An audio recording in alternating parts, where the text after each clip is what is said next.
Welcome back to AGDQ 2021 Online. Let's not waste any more time. We are ready to go.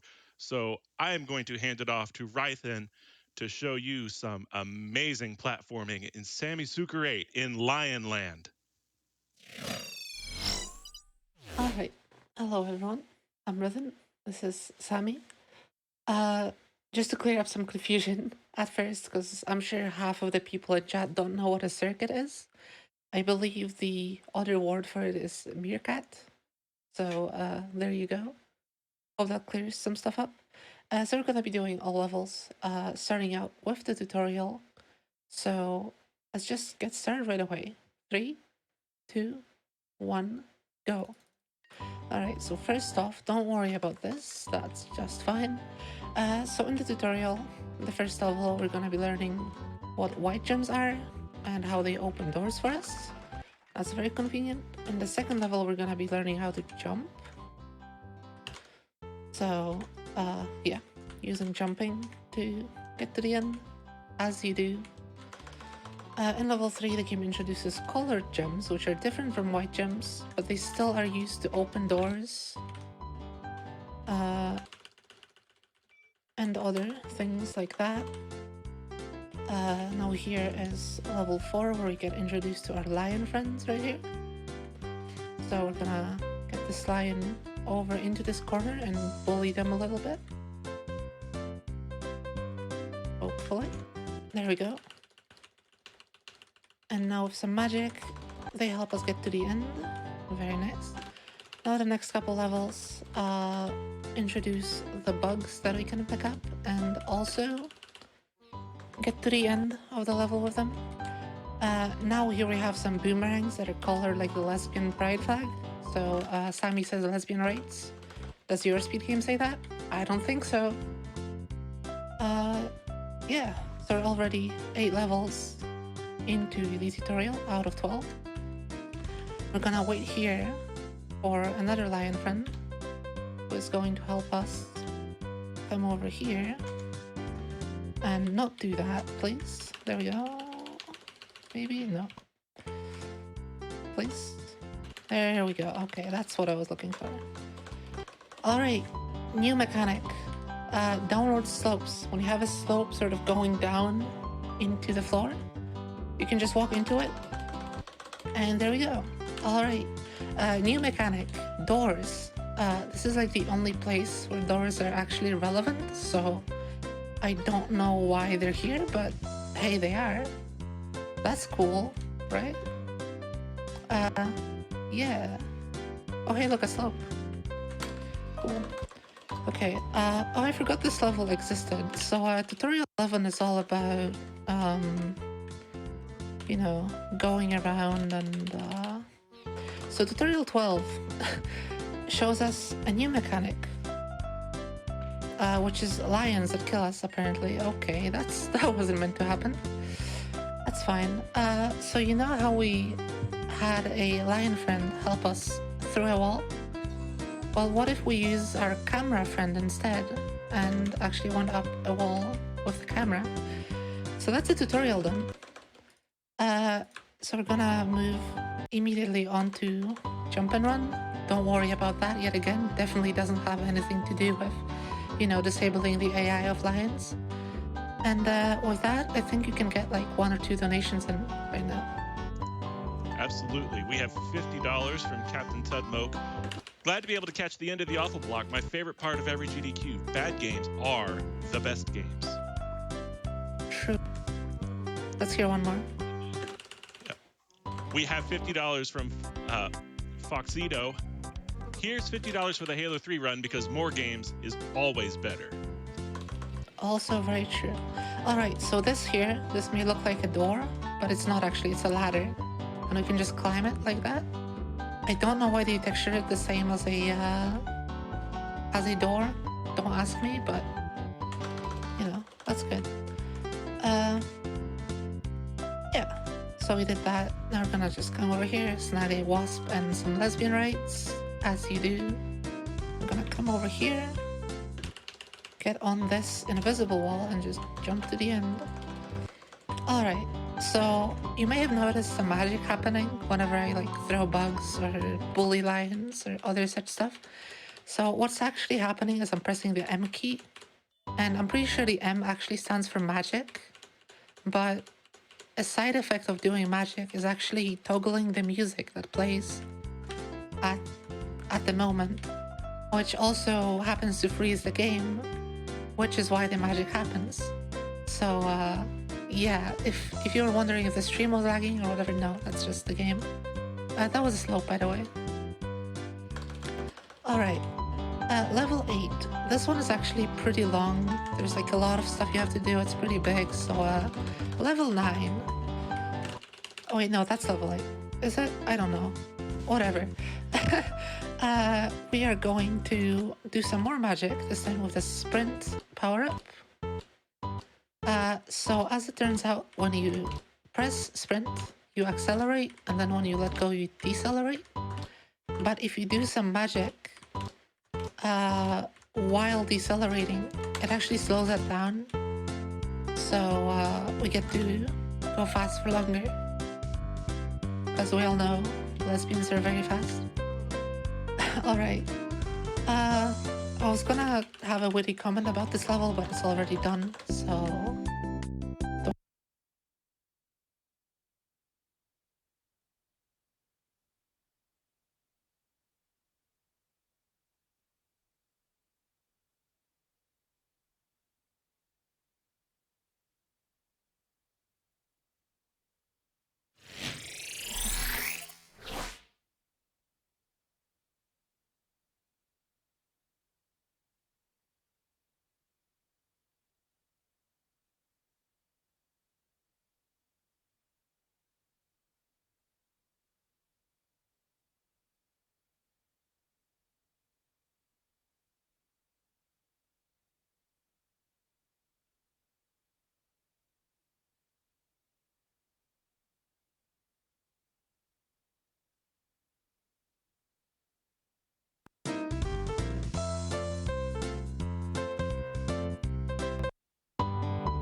Okay, so as I was saying, on this level, we're not gonna be doing too much. Well, any clipping shenanigans. We basically have to play this level completely as intended.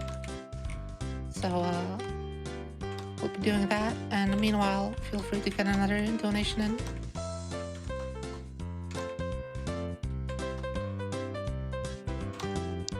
We have $10 from McSwervy. This game looks hilariously Anytime. bad, and It I'm just here crashed. for it. Thanks, rythin. Let's hear another one while I restart. Absolutely. We have $25 from Ramen. So dope to see rythin at AGDQ running what some might call the greatest game ever developed. Thank you. Good luck and have fun. Alright, so this level is like extremely long, right? You can see in the top right, 4,300 score requirement. That's a lot of gems. That's like more gems than I can count. But luckily, there's just a hidden entrance right here. So that's convenient. So now we're done with jump and run, and on to the last level set, think and run. So as the name may suggest, it is in fact the most sort of puzzle focused. So there's definitely gonna be a lot less platforming and a lot more puzzling. You know, high focus, high intensity gaming. So I think we can get 1 or 2 donations in here. We have a Yeah, go ahead. Sorry, we have a $75 donation from Steven that just says, y'all are awesome, and this event is a highlight of my year. And we have a $10 donation from Lune, longtime viewer, first-time donator. My uncle recently lost his fight with cancer, and my grandfather was just diagnosed with it. Let's keep fighting. Let's keep fighting indeed. Alright, so after some very intense thinking, I've realized that you may be seeing these 4 really thin pillars here. So actually only this one is solid. The rest are like completely walkthrough. So we're gonna be using that fact to hopefully one day get inside that pillar. There we go. And just climb all the way to the top.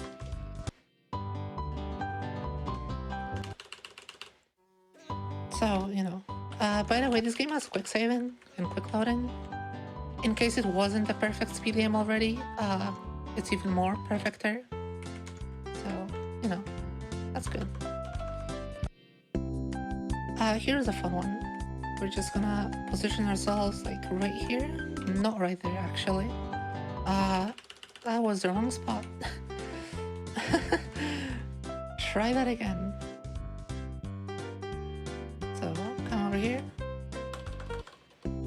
Quick save, perhaps. Gonna position ourselves not there, but a quick save. Right here, there we go. Look like around there, and hopefully, there we go, get all the way on top here. It's probably the biggest step of the run. So yeah, now we're sort of finishing the last level set, so slowly get ready on time. Got 3 more levels, I believe. Now it's 3. So this is the 10th level, and this is where another interesting property of going inside things comes into play. So first of all, I'm collecting 4 bugs here because these green bugs are thrown in sets of 3, and I need to throw 2 sets of them, so 4 is the minimum to do that.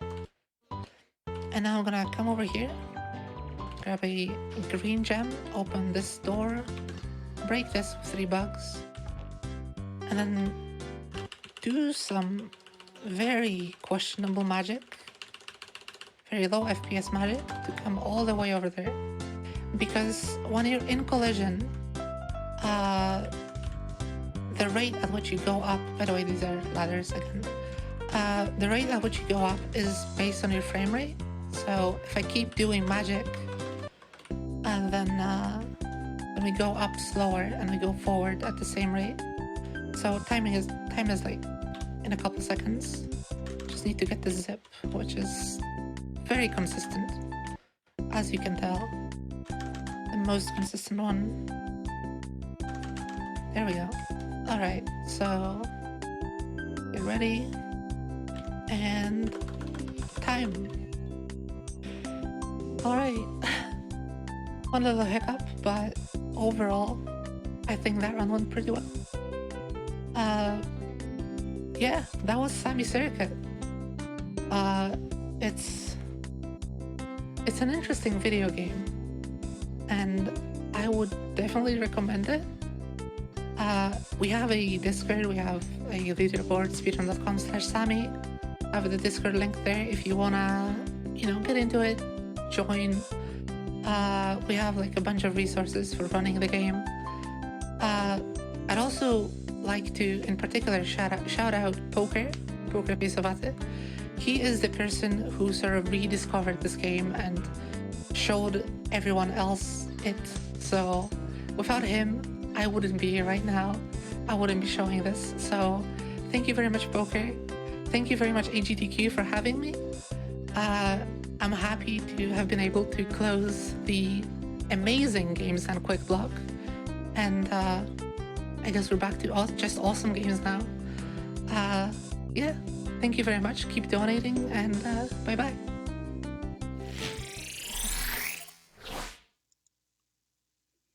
Thank you so much. And I think the awesome games have been going for quite some time now. I don't think we need to make that clarification here. Thank you so much for that very, very entertaining run of Sammy Suricate, rythin. We have a $250 anonymous donation that just says, "Thank you for playing all these games for charity."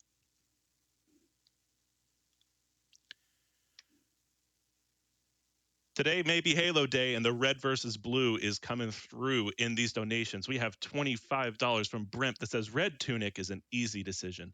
Looking forward to the Link's Awakening run. And a $50 donation from Spice Father. Good luck on the Red Tunic strats. And a quick update as we are getting loaded in for Link's Awakening. Our red versus blue contest is getting close. There is only a $40 difference between Blue Tunic, which has taken the lead, and Red Tunic. So if you're Team Blue or if you're Team Red and you want to make sure that those donations come through to help make your tunic selection the one that Glyph will be making in the run coming up in just a few.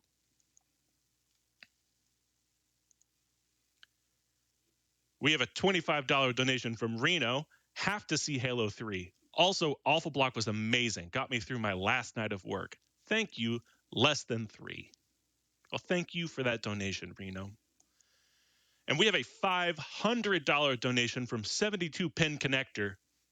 With everything 2020 threw at us, I'm happy Games Done Quick is still doing its part to fight cancer and bring positivity to the world. Good luck to all the runners and people involved.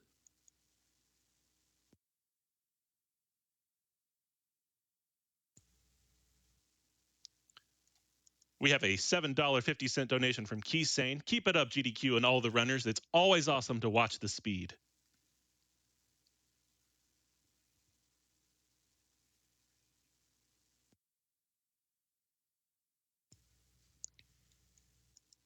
And we are ready to hear from an interview with Keys. So Keys, take it away.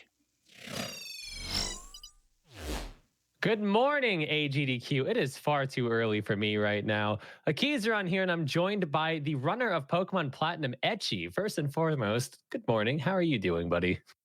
Good morning. I am tired. That is how I'm doing. Right there with you. This is too much. The sun's not even up for me yet. It's kind of actually throwing me off. So I kind of want to talk about how you kind of follow the same pattern that like a lot of other Pokemon runners tend to do, but it's always fun to bring up. So you don't just play Platinum. You've played like so many different games. So can you kind of talk about like what got you into doing so many Pokemon games? Yeah. So just to kind of go back to when I started Pokemon, I initially started speedrunning last year with Kingdom Hearts stuff. And then I eventually branched out into trying Pokemon Let's Go after seeing Pulse's GDQX White 2 run. Because I was trying to figure out like, a new game to run at the time. Yeah. I was trying to figure out a new game to run at the time, and Let's Go was just convenient because I already had it, and it's a really unique Pokemon speedrun. And then that was right before Sword Shield came out, and I was like, well, Sword Shield's the new Pokemon game, gotta try that out because everyone's super hyped about it. And then I ran that for like 5 months straight, and I realized that I really enjoyed kind of the learning process with new speedruns and trying to learn them in a short amount of time, trying to get good at them in a short amount of time. Right. So over the course of like 2020, I kind of just learned a game for a month, dropped it, learned a game for a month, dropped it. And it's really easy with Pokemon too, because there's a lot of carryover between like mechanics and right, like fundamental ideas that make you a good speedrunner just carry over from game to game for at least like the main series ones. Mm-hmm. So I just really enjoyed kind of picking up a new game and going from there. And then that eventually led me to Platinum. But yeah, so I've ran 6 of the 8 gens for main series glitchless so far. Yeah. So what actually brought you to Platinum? Because it's kind of a not that it's a bad game, obviously. Like Platinum's fantastic, but like that's a bit of a stretch from going to like Let's Go and Shield to like a DS game. So like what kind of made you pick that up?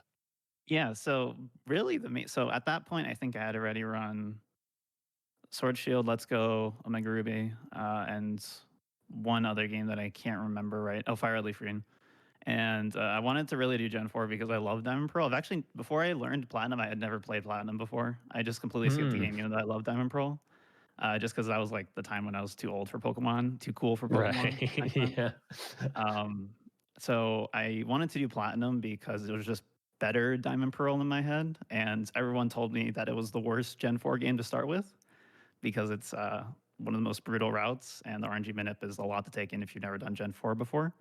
So I was like, yeah, that sounds perfect. Let's just dive right in, just do it. And, just trial by fire. Take the hardest run that you can. Yeah, I figured if I can do Platinum by myself and figure everything out by myself, then I could just pick up any Gen 4 game after that and go from there.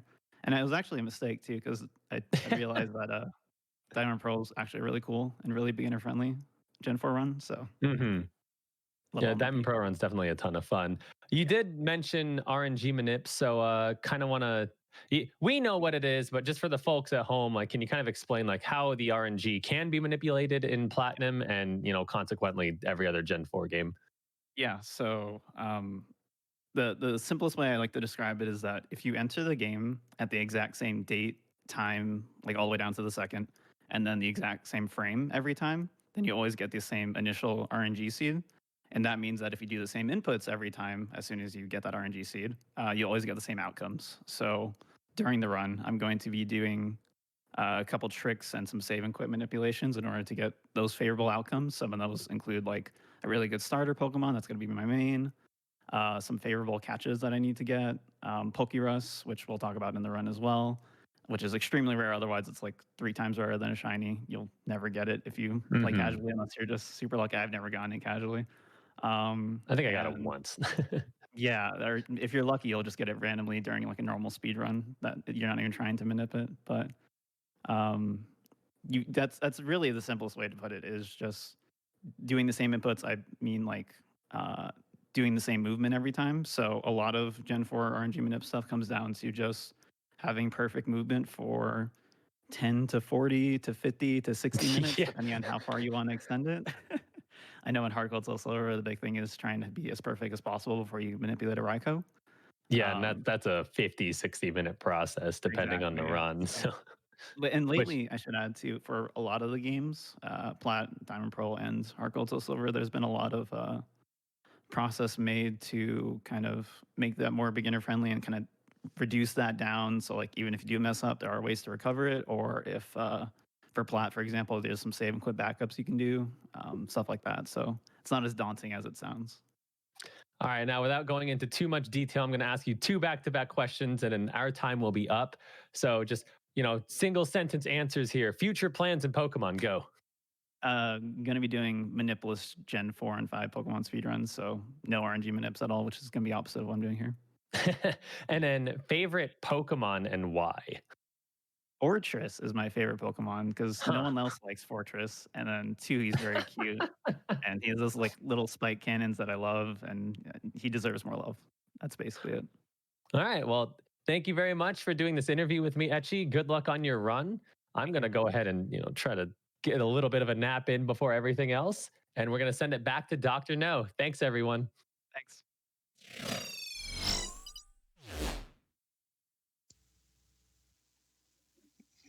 Thank you so much, Keys. And yeah, it's pretty early, so get some sleep in while you can. And that goes for you too, Chad. If you need to go to sleep, go to sleep. We have $50 from Ace of Spades. Press M for more magic. We have a $25 donation from the Hunter. Longtime GDQ watcher. Have to donate to see Glyph DX 100%, the first game I ever beat.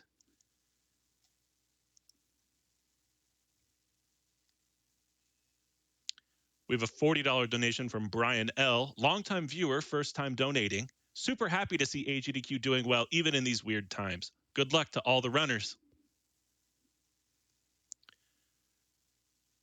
$25 from James. Love AGDQ and all the good it does. Keep on trucking and blue tunic forever.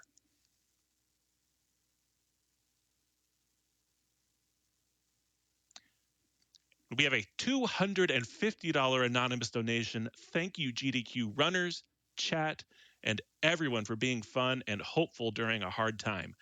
Gotta get Halo 3. And a quick update on the Halo 3 incentive. We are just shy of $14,000 towards meeting that incentive. We've come a long way already.